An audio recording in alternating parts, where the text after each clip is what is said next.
Look at Archie Bunker's empty pockets. Paycheck gone, pistol pointed at his chest minutes ago.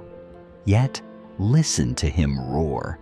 In 1972, millions laughed at this comedy episode about gun control, but they missed the quiet tragedy hiding right in plain sight. Archie didn't just lose his money that night. He proved he would lose everything before uttering 3 impossible words. I was wrong. What drives a man to defend the very danger that just robbed him? The answer begins in a cold, inflation-crushed living room. 1970s, America is shifting beneath Archie's cab wheels, leaving a proud working-class father feeling utterly invisible and obsolete. Then, Gloria announces she's getting a job, and a quiet panic flashes across Archie's face. His final identity as sole provider is slipping away. Desperate to be heard, Archie catches a local TV editorial advocating gun control, and his eyes light up with dangerous fury. To Archie, a gun isn't weapon rhetoric. It's John Wayne frontier justice, and the last shield protecting his fragile manhood. Michael smirks and pushes the button. Why don't you demand equal airtime, Arch? Archie takes the bait, ego overruling common sense. At the station, Manager Bennett smiles condescendingly, handing Archie a microphone like a bone thrown to an angry, barking dog. Archie walks out floating on air, completely blind to the fact that corporate TV is just using him as an entertaining mascot. But here is what everyone forgets. Archie's speech didn't change minds. It put a giant, glowing target on his own back.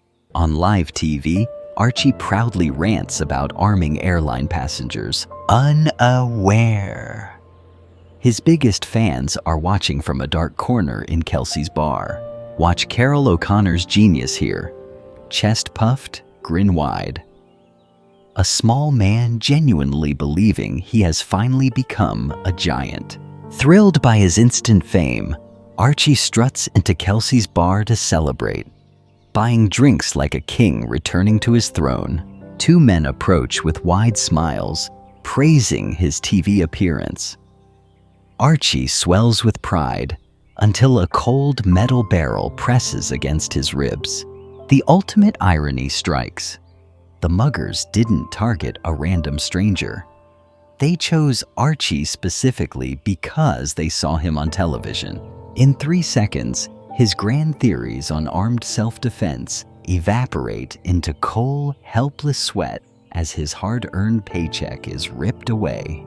Now back in his living room, Michael prepares the final checkmate, waiting for Archie to collapse under the weight of his own contradiction.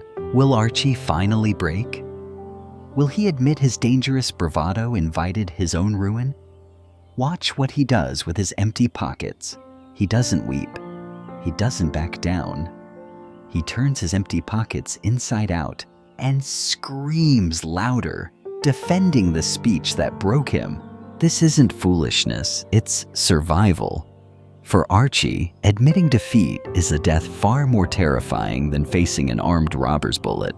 To surrender his logic means surrendering his last shred of dignity as a father, a provider, and a man in a world that no longer needs him.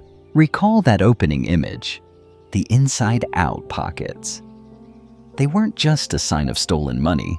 They were the physical armor of an unshakable pride. Decades later, we don't love Archie Bunker because he won the debate.